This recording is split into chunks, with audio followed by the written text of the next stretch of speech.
Hey, what's up, everybody? Good morning. It's Saturday, and this is Multifamily Unplugged. Glad that you are here. And if you are new, welcome. Glad that you're here today. You're in for a treat. So, like I always say, buckle up and enjoy this ride this morning. So, I hope you have your coffee and got a good night's sleep. I sure got some sleep last night and feel good this morning. So, we're ready to rock and roll for sure. I have a little bit different twist today than what we normally do, but we're going to talk about self storage and we're going to talk about ground up self storage and the elements behind that. So I'm excited about our guest and we'll bring him in a minute. But as I usually talk about, what are you being intentional about? What are your intentions? And what are you doing for yourself or for somebody else? You know, we all have goals, we all have dreams, things that we want to accomplish, but are we being held accountable? Are we being intentional about our activities? You know, I know when I get up in the morning, I have those things, those daily disciplines that I walk through, right? Whether it's prayer and meditation and working out, and those rituals, right? What are yours? And are you intentional about staying focused on those? Because you know that morning time could be the best time of your day, especially if you're being intentional about it and then planning for the rest of your day. So, what are you going to do this weekend? Is it family time? Is it some stuff around the house? Are you still working? You know, here we are Saturday, and I know myself, I tend to work a lot more. You know, I think work life balance can kind of be out of whack from time to time, especially in my life. So glad you're here. Like us, love us on social media. Please subscribe and follow us. If you are on YouTube, smash that subscribe button because we are always rolling out new content, little clips, little information that's going to help you grow, help you build your multifamily business. So my guest this morning is Wesley Yates. Wesley is joining us from Texas, the great state of Texas. And he's with a group called the Military Patriot Group. So let's bring Wesley in. Hey, good morning. Good morning. How are you? Doing fantastic. Good. Hey, listen, first thing is I just have to say thanks for your service. I appreciate it. And I think the older I get, the more meaningful that is in life, you know, to me, and I think others as well. I said to somebody one time, this is kind of funny. I said, just recently too, I said, hey, thanks for your service. He goes, thanks for paying your taxes. Yeah. I said, how do you know I did? Yeah. No, that's good. Well, I appreciate that. And it was an honor to serve my country and those that were left and right of me all the way through it. So Good experience, a lot of great memories.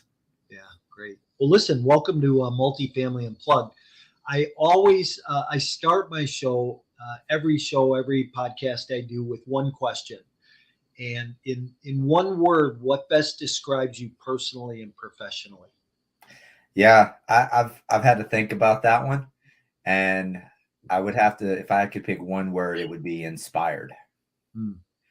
And I think there's a thought process that went behind that, because the first thing that came to my mind was obsessed, right? I'm just obsessed about this. But then I asked myself, why? Why am I obsessed? Because I'm passionate. Why am I passionate? Because I'm inspired. So I think if I follow that and land on the final one pinnacle, starting it all, that first domino, it would have to be inspired. So tell me, you know, what inspires you, or what's something that does inspire you? I think the best thing is seeing success, seeing growth, and seeing change. Changing myself, changing the team around me, and more importantly, beyond that, to my community, to you know, whether that be my community where I'm building something and trying to add value, or that be my community of veterans and patriots and fellow entrepreneurs. How am I creating change for the greater? And, you know, what is that legacy that you are leaving behind after you're done, after you've already finished there? Is there any kind of movement? Did you inspire others to create change even beyond what you did? So that's really what, gets me out of bed, even on those days that I would much rather just lay there and sleep in. I feel like there's a greater cause beyond my own struggles and my own weaknesses that I must rise above. So that's pretty interesting. Remember before we got started, I said we'd probably wind up in some rabbit hole trying to figure out, So here I have to ask this question. So who inspires you? Is there somebody in your life, whether it one of your parents or professional athlete or your business partner, who inspires you? I think it's me. Hmm. I think it's me of who I want to be tomorrow. I think it's me. My why is, why am I inspiring myself? Why do I want to be a better version of myself? Is for my family. I've got 4 kids and a lovely wife and a great team that, I must deliver to, and I must not let down. And I must set that standard of what I want them to be happy with. But at the all of it is I don't have anyone that's teaching me this. I don't have anyone that's pushing me to go farther than what I'm willing to push myself. So the only real true answer and the only true mentor I've ever really had is me. The version of me that I want to be tomorrow, the version of me that I want to be 3 years from now, the version of me that I want to be, 10 years from now. If I don't work on myself today, I won't be better tomorrow. That's what really keeps me really moving is that. Well, damn, here's what I can say now is I got to go. Thanks for being here because I'm tired. I need to go do some work. Yeah. I love this though. So thank you for sharing that. That was completely awesome. So hey, talk about your background a little bit. How you got in the world of the multifamily space, but in the self storage piece of it, and how you wound up here. Yeah, no, great. So, as you can see in the background, I spent a little time in the Marine Corps and did 9 years. Got out to be full time dad. Had a beautiful little girl that more than the Marine Corps did. So got out and went to college. Started off doing like engineering. That's what I wanted to do. And was going to go work at Amazon. And then I met a lovely lady that was already in real estate that said, "Hey, do you want to come to some networking events?" And so I was like, okay, cool. Went to those networking events, just started plugging in as a plus one. So I had no hidden agenda. It was just learn, just enjoy it, just see what's going on. So that's after about 6 months of that, I got a phone call, someone inviting me to join a syndication team. I had no clue what syndication was. So I'm like, do I need a license? And they're laughing at me. And I'm like, but for real, do I need And so I got starting off with multifamily, then kind of dabbled into some hospitality, and then dabbled into a partnership with a fund. And finally, after being a part of other people's teams for almost 2 years, I started my own back in 2020, November of 2020. So still dealing with all the COVID, but put a good team together, and we took down I think it was a total of 5 syndications. It was 7 complexes in 13 months. We had additional 2 others that were under contract, but the seller defaulted on us. So first year of business, running my own team, I ended up closing a little over 70 million and right at about 862 doors. That finished that at the end, the very beginning of last year of 2022. And as everything's changing and we're like, oh, okay, this is not as lucrative as it used to be. So I started looking at what are some other strategies, what are some other industries that I could, take this syndication model to. Started doing research and bounced around, kind of did learn a lesson of spreading myself too thin and trying to go after everything that looked like an opportunity. So learned that lesson, but finally found my footing in the self-storage world and specifically development. So have a solid team now that we put together. I think they, as a combined total, they've got way more experience in self-storage than I do, but we all came together nicely, and we kicked the year off of 2023 strong. And we've already got 2 development projects underway, and we're looking for our 3rd and 4th right now. So we're kind of trying to do that 1 a quarter kind of model, but Yeah. definitely love the benefits of what we're seeing in the self-storage development world. Nice. Now, where in Texas are you? Are you in Dallas or Yeah, Houston? I'm over on the Fort Worth side, the north side of Fort Worth. Okay. Yeah, I was just there last week, and Mhm. I went to a meetup event. I had a couple investor meetings in town, and then I went to a meetup event and met a handful of people, and it was well worth the day trip Mhm. for doing it. So I'm glad that I did. Do you do any meetups or do you have any events like that that you participate in or?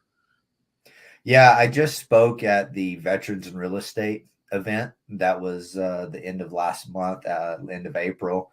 That was a good way for us to connect with other like-minded people that are trying to get their feet under them, figure out this world of real estate investing. And then I've been invited to go speak at the University of Texas later this month. So that'll be fun to connect with some. I was a University of Texas guy, so connect with some of the alumni there. But I love going to a lot of networking events, some local, some in Miami, some in Vegas out there where you are, and then, Denver, Colorado. I think anytime there's like a good, solid conference with a lot of other people, whether it be multifamily, self-storage, financing, I like to really kind of get out there and meet people and not just, try to look for investors myself, but see if there's anyone else that I can help and add value to as well. Yeah. So here's why this came up. Mhm. You mentioned, I don't know, I lost count after 6 or 7, but you mentioned team a Mhm. number of times in kind of your bio and your opening. And I think you and I both come from the same school. That's kind of how we connected, really.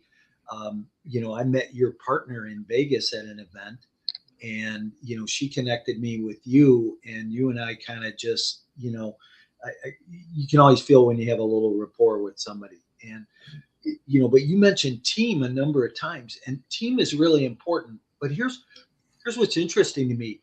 Uh, how do you build a team? How do you select somebody to be part of? You said, "Hey, I just got a phone call out of the blue from somebody asked me to join a syndication team."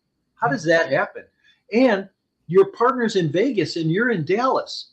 How Mhm. how do you have a good team or a good partnership having that distance between you? Yeah. So I would say choose your team wisely. I also mentioned in my story that I bounced from one team to the next, and it was because I couldn't find the right footing. I couldn't find the right fit for me. You must make sure that your work ethics, your values, your morals align. But more important, that's very important. But on top of all of that, your goals. Mm, If one of you is looking for a short end goal and the other one's looking for a long end goal, it may not be the right fit. And I learned that several times the hard way. If you're looking for someone that's just trying to find, the next 3 years active and then they're out, well, you just need to plan for that as you're moving forward. So I've spent a lot of time building teams. That was a lot of what I did in the Marine Corps was, leadership development, team development, and going through, different scenarios and different missions to see where we all came out on the other side. mm, This world of real estate is a lot like combat if you really think of it by definition. Now I'll explain. Now, combat by definition is something that's forever changing, always challenging, and the likelihood of conflict is high. Now think of that for a half second and go, is that not the same as what business is? yeah. I was kind of going to say, combat's kind of like being in prison. There you go. Yep. I mean, it is. So, I mean, it's really understanding how to come through. You've heard the saying, if you want to go fast, go alone, but if you want to go far, go with a team. Mm, And, it's very important for that. So, choose your team wisely, take the time getting to know people, look at what their strengths are. As me's kind of being the one that puts the teams together, that's where I felt like that was my biggest strength. I could see people's potential and what they needed to get there. It might be removing some obstacles that are standing in their way, and it might be putting some tools in their tool belt to help them go a little bit farther than what they would be able to go alone. So kind of being that guiding hand for my team as we're coming together, but then also serving my team. That's so important. To be first, you must be last. And that's something that I serve my team every day. Yes, I'm the boss. Yes, I'm the CEO. But at the end of the day, I mean, I don't like those titles. I'm the leader, which means I'm their servant. What do they need to be as most successful versions of themselves that they can be? And I'll tell you this right now, if you don't have that mentality of how can you wake up and serve your team, don't be a part of a team, because you're going to take away from it and take away from it until there's nothing. So, man, sounds like you studied under Colin Powell. I don't know who that one is. Oh, no? No. He was a general in back during Desert Storm and that. And he's got a couple of books on biography and that. At one point, I think people thought he was going to be president, long before Trump or Obama. And just, he talks about leadership, right? And that's really what you're talking about is how do we lead people? And I think that when it comes to leadership, there's a couple of different ways, right? You can lead by encouraging and an example and leading from behind or from the middle of the pack is where John Maxwell talks about. Mm-hmm. Or you could lead from the front with a strong arm and be a disciplinary. And I love your style. Yeah. I think a great leader can adapt to the right situation. Teaching leadership for several years, you have to know when to be more assertive and when to be more delegative. And there's a time, there's a command presence, and there's a lot of factors that go into knowing what style is the right fit for for that situation. But yeah, no, love John Maxwell, Jocko Willink and his book, Extreme Ownership. Yeah, I think that's a beautiful, beautiful book and a lot of great takeaways from both of those gentlemen there. It's awesome. All right, well, let's dig in a little bit. I mean, I think you and I probably could talk about this topic for a couple hours. It sounds like, so I'm passionate about it, and I'm always looking to expand my team, and I'm always looking for,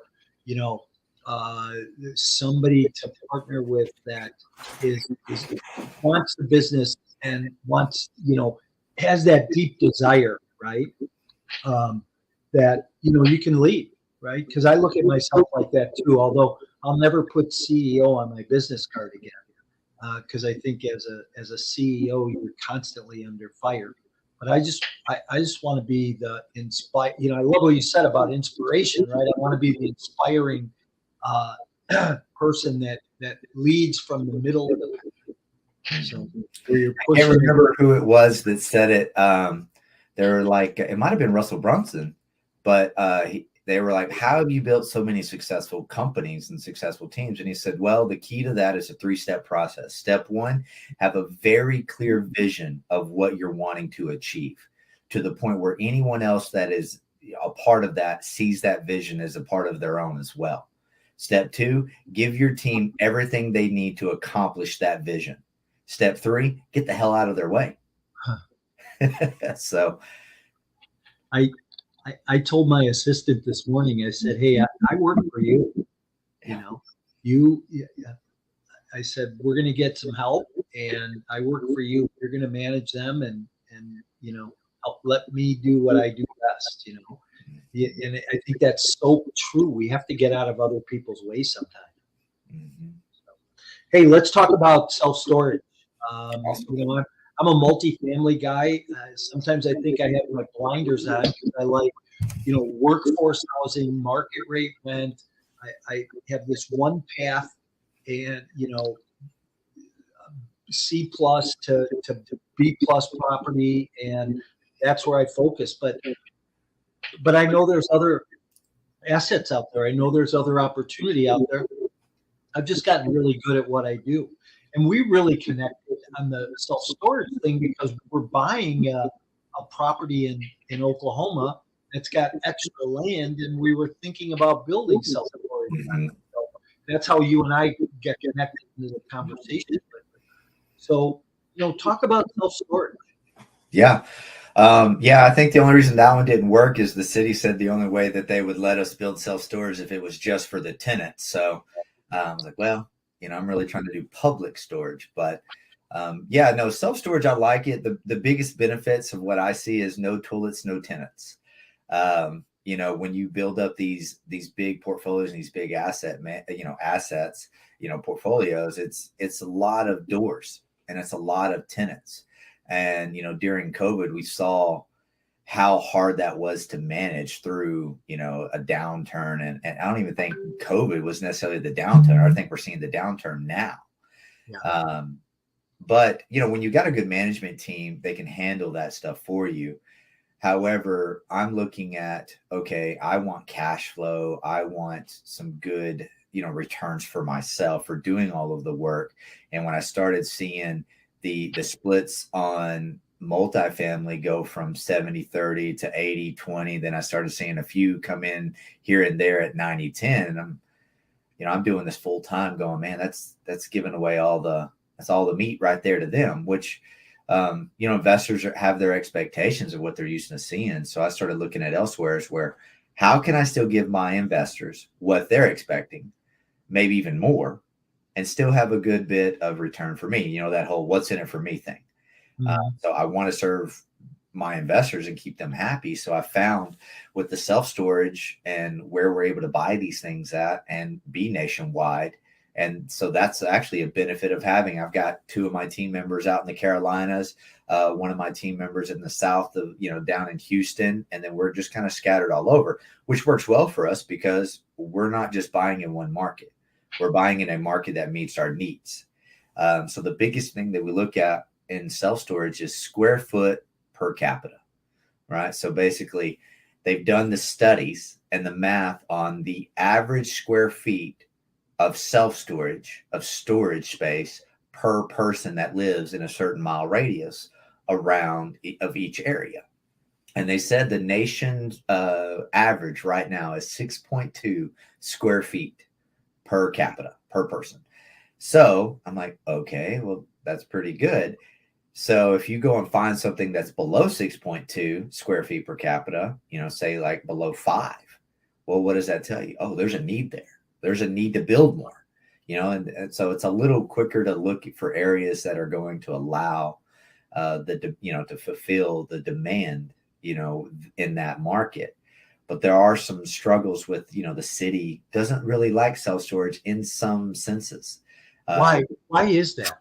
Yeah. So, and I asked that because recently we were looking at a project that was perfect for self-storage. I mean, just the location, it had several large apartments all around it. I mean, I think you went down each street from that and it was apartment building within a block, apartment building within a block.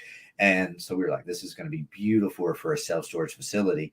And went to the city and they said, no, we don't like self-storage. We won't approve any self-storage here.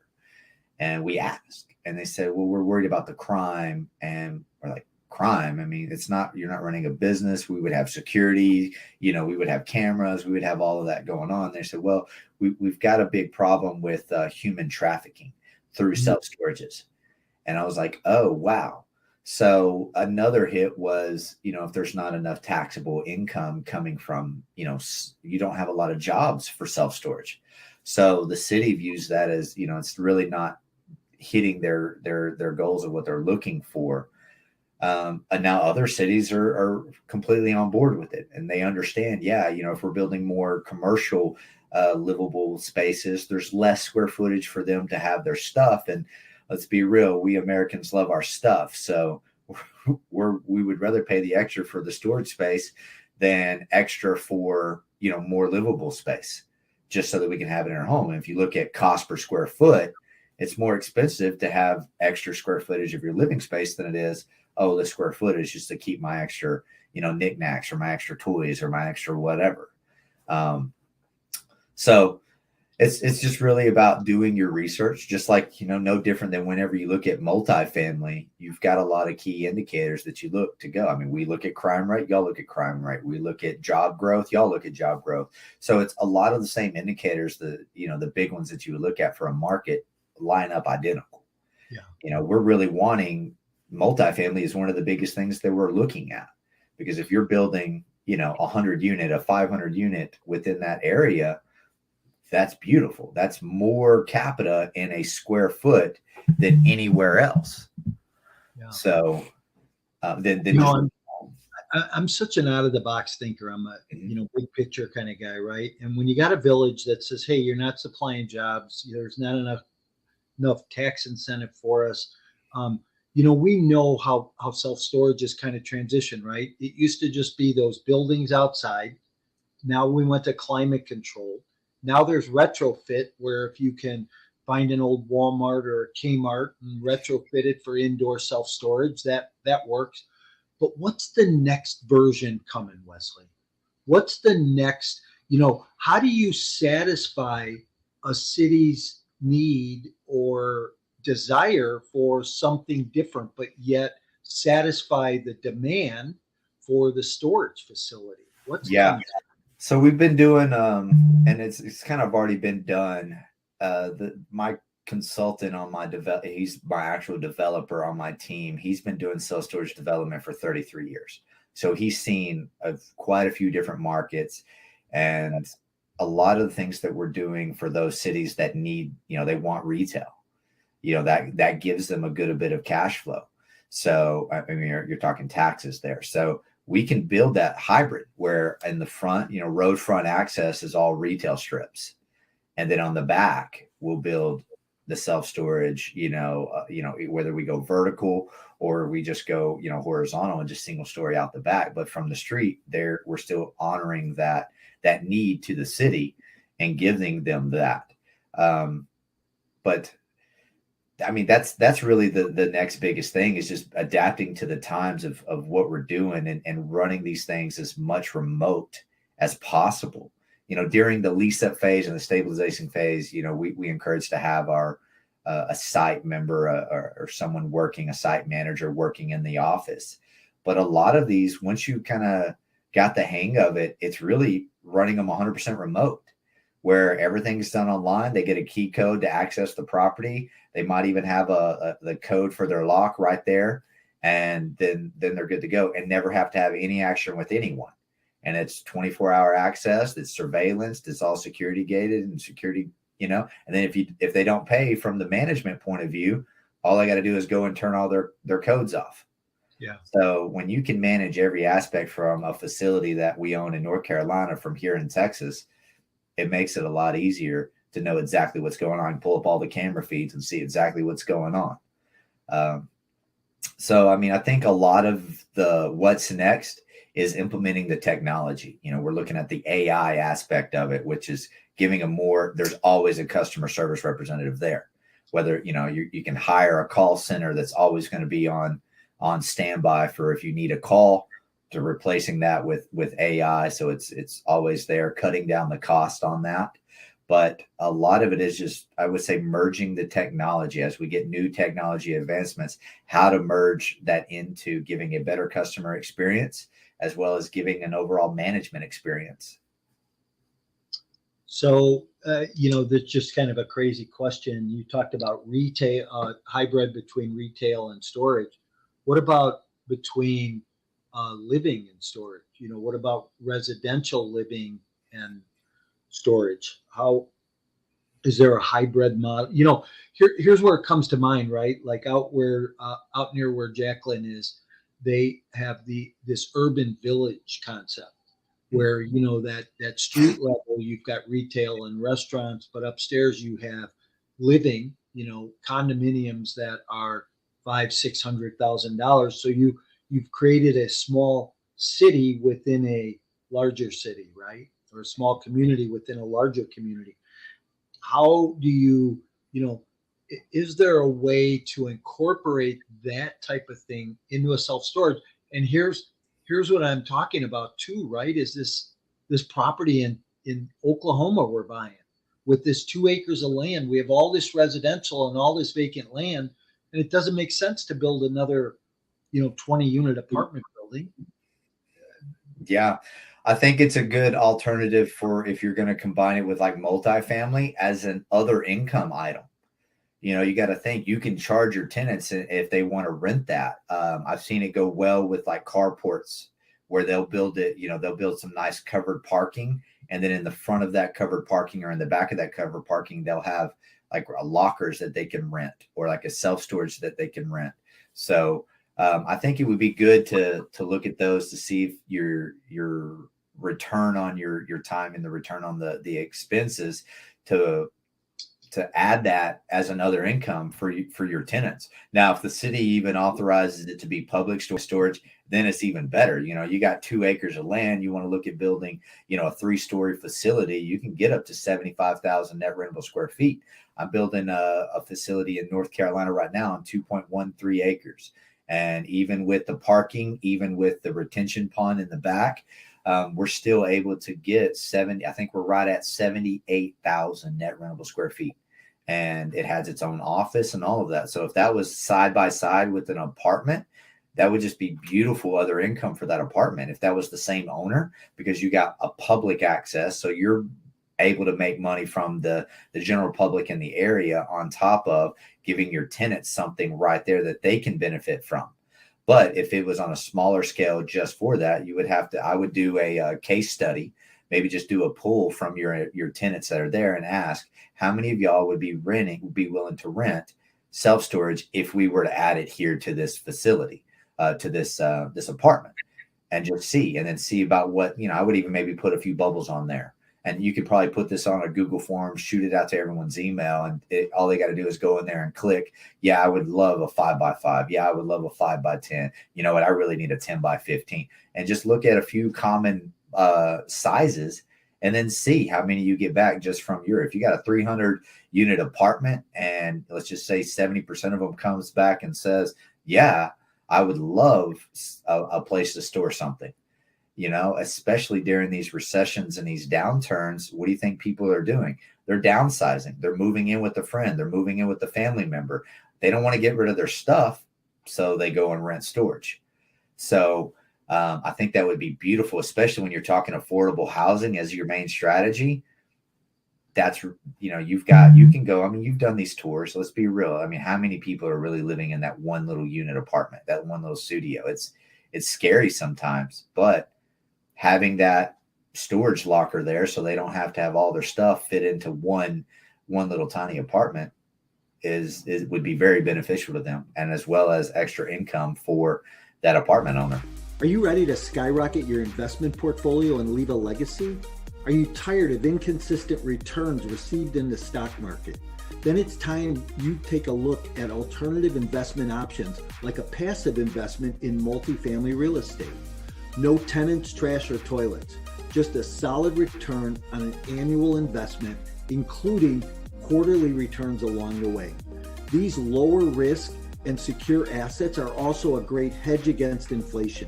If you want to hear more about these types of opportunities, email me directly to schedule a 15-minute consultation to see if you qualify. You can email me at mike@mycoreintentions.com. Is the cost to build, like in multifamily, to build new is more expensive than buying replacement. So replacement value, I always look at replacement value as being less than cost to build. What's that like in self-storage from a standpoint of building new versus buying, another mom and pop? Yeah. So looking right now at a brand new facility that's, start to finish, we're looking at right at about $100 a square foot. Now that's everything included on that. Your soft cost, your design cost, your development fee, as well as your hard cost of your facility. So it's in my opinion, you just got to look at the same on the back end too. Just like on multifamily. Well, if it costs me this much money, how much return am I getting? Some markets, the average profit per square foot is around $1. Others, I've seen it high as $2.50. So you really just got to look at your overall returns. And I could, sit there and say that the overall metrics of that area to see, does it make sense? Because we've also looked at buying some existing storage and then expanding and adding new and just seeing if we need to just renovate any of the old stuff there. But what we're seeing is when there is something existing, they're wanting a premium on that extra land. Even though it's raw land, it's not making any money. It really does hurt the metrics on technically what your cap rate is. So you have to do the whole cost versus reward on that right there of that asset and that project itself. So we usually try to find something, and I'll look at like the nearest like a REIT level, like a Public Storage or Extra Space, Cube Smart. Those are your big three. And I'll look at their 10 by 10s. I'll just go straight to the 10 by 10s, the easiest way to figure out cost per square foot. And I'll look at that, and I'll see if it's $1.50 a square foot, so about 150 for a 10 by 10, then I feel like that's a good basis. And if I can get land under $5 a square foot, and I'm looking at least 2 acres, then I would go on that. I would move after that project right there, because those usually seems to be where the numbers make sense on the back end. Yeah, interesting. And primary markets, are there markets that make more sense for self-storage than not today? Yeah, I would say the primary markets that we are looking at are the growing markets. And so it's not just necessarily a large market. I'm not just looking at Metroplex. The one out in North Carolina, very small population, but I mean, the name of the town is Morganton. You've probably never heard of it. We're also looking at something down in Houston. You've definitely heard of Houston, but there's so many pockets of Houston, and there's so many pockets of a Metroplex. So we do like to look at, traffic reports and see how much traffic they're going. If you've studied anything to look at like RV parks, short-term rentals, hospitality, you look at a lot of the traffic. How much traffic are we getting in in this road frontage, daily? And then we also look at the population and the job growth and the population growth for like multifamily to see, okay, what's going to be coming not just now, but in the next 3 to 5 years. So we'll look at kind of both of those side by side to see and map out where are the good spots to build self-storage or to purchase self-storage. And we really look at everything in about a 3 to 5 mile radius. So, if you've got that good income and you've got that good population there, it could be an idea, but then you look up and you're like, oh, there's already like 400,000 net rentable square feet in this little area. My square foot per capita is already, 6. Well, I'm not even going to waste my time. Great area. I was right about the area, but obviously because, someone else has already done it. So you really have to look at not just what's current, but what's coming. So whenever you're checking out your ideal lands and your locations, it is important to, get the city on the phone and ask if there's anything that's been filed, any permits that have been filed, if they know of any self-storage development. And then I kind of go a step farther and go, any multifamily development, any housing communities that are coming. And when you can get all of that and kind of map that out, I've got people out there that work with the cities, and they're just on speed dial. The second they're like, hey, we just approved a 500 unit apartment, or we just approved an entire, development, a subdivision of residential, they're calling us so that we can start looking for open land next to that and start locking up the land in those areas. So market checks it's a little easier, in my opinion. I'm not scared of a tertiary market as you really have to focus on it with multifamily. What are the job demands? What are that stuff? This is just a matter of, is there a need? Is there a need for the stuff? And then when you're looking at like RV parks or RV storage and boat storage, what I like to call toy storage, is there that? I mean, are there any other marinas nearby? Are there any other RV parks nearby? Okay, what are their overflow rates? Oh, they've got a waiting list of 2 years. I'm sure people would love to have at least the ability to store their RV or store their boat near the marina or the boat dock instead of having to travel that around with them. So yeah, you can look at the vacation aspects of it too. So there's a lot to look at, and that's more beneficial when you're wanting to keep a consistent deal flow of having solid markets that you can really dive into. And it's not so you're not looking for that needle in a haystack necessarily. Yeah. Interesting. So it's always funny how fast the time goes when I'm doing these podcasts. So we really blew through some time here. How about is all of your stuff bank debt, or do you raise capital? Do you bring private investors into your syndications? Is it similar on that space? How do where's your capital come from to build? Yeah, so our capital stack is not much different than what you would see on your multifamily stuff. We're looking at a loan anywhere between 70 and 80%. And then, we've looked at a few private equity groups to see if they want to come in with another additional 10. But for the most part, we're coming in with usually an average of 30% from private investors. So that we do take on investors and get them into these deals. And we do this in like two different phases. We have a land development phase. So we've just started doing that, where we're only partnering up with investors to come in, buy the land, get the land entitled, and then get it sold to the development team. So it's like a 6 to 8 month hold, and we're targeting 20% return on investments. So a 20% return, you're fully out of the deal after 6 months on average, and got a little pocket change in your pocket there to roll into the next one. Then we're doing the full developments, which is we're buying it shovel ready and just picking it up where the last team, that land development team left off, and then running with that. That's usually about a 4-year hold. So our target returns there, we do a 10% pref, so giving them that 10% cash on cash, and then looking at a 20% or higher IRR, and then a 2x multiplier in 4 years. So those are our target returns, and that's what we really like to hit. So if I'm not exceeding those, I won't even pursue the land. Interesting. Yeah, we all have those fundamentals in place, right? How we do our underwriting, and if they don't make sense, I tell the story. I underwrote all these deals, and $1 billion in assets, and couldn't find a deal that made sense, because if I paid too much, I couldn't deliver to my investors what I like to deliver, which is, just about doubling their money in like 5 years. So, it's interesting to hear that those fundamentals on your side are about the same.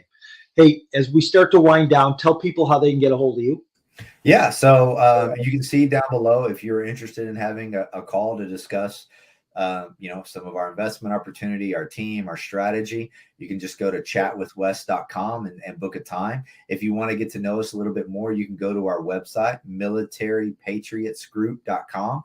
You can see the team, see what we've got going on, see who we partner with. And then, we're happy to answer any questions and see what we can do. And if our goals align, then let's scale together.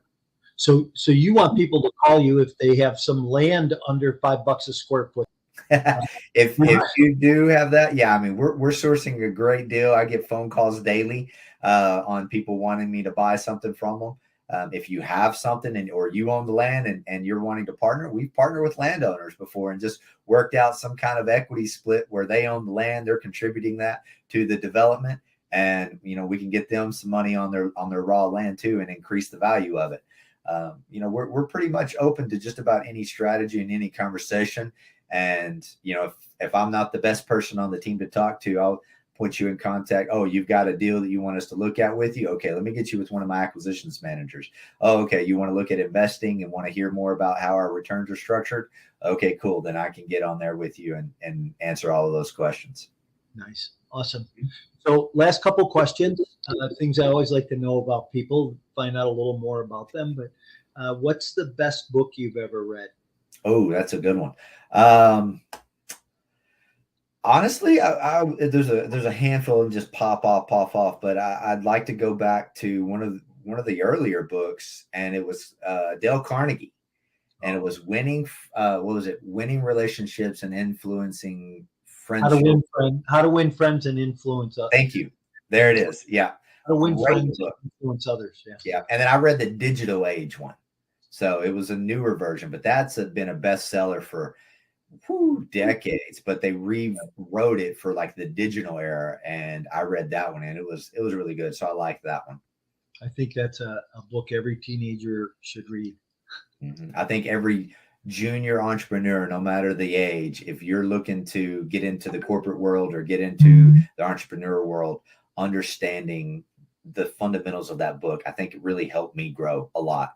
it's not one of the biggest takeaways from that was there's a scenario where the guy's completely right and someone's just louder and just, like da, da, da, da, saying a bunch of stuff that's not completely right. And then they get back in the car after the fact. And he's like, why didn't you just annihilate him? I mean, you know more about what he's talking about. You wrote the book on what he's talking about. Why? He goes, because sometimes it's not always about being right. Yeah. And it's like, and I think it kind of rolled into me where it's like, sometimes you've got to lose the battle to win the war. It's not all about winning every battle. I mean, look at the Alamo, for example. We lost the Alamo, but won that war. So, I mean, taking it back to some Texas history here, but that was kind of my takeaway there is it's not always about being the smartest guy in the room or the rightest guy in the room. Sometimes it's okay to just hear other people's opinion and go, I appreciate that. Thank you. Yeah, absolutely. And I always love the comment, if you are the smartest guy in the room, you're probably in the wrong room. So yeah. Hey, thanks for being here. Appreciate your time, your knowledge. I encourage people to reach out to you. Go to chatwithwes.com, schedule an appointment, whether you're looking for an alternative investment opportunity, whether you've got some land for sale, whether you're looking to get in the multifamily or the self-storage space. Give Wes a call and see how him and his team can benefit you. Wes, thanks for being here. It's been an honor. I appreciate you. I appreciate your partner, and look forward to continuing communications and building a relationship and see what maybe we can do together. So, absolutely. Thanks, Mike, for having me on here.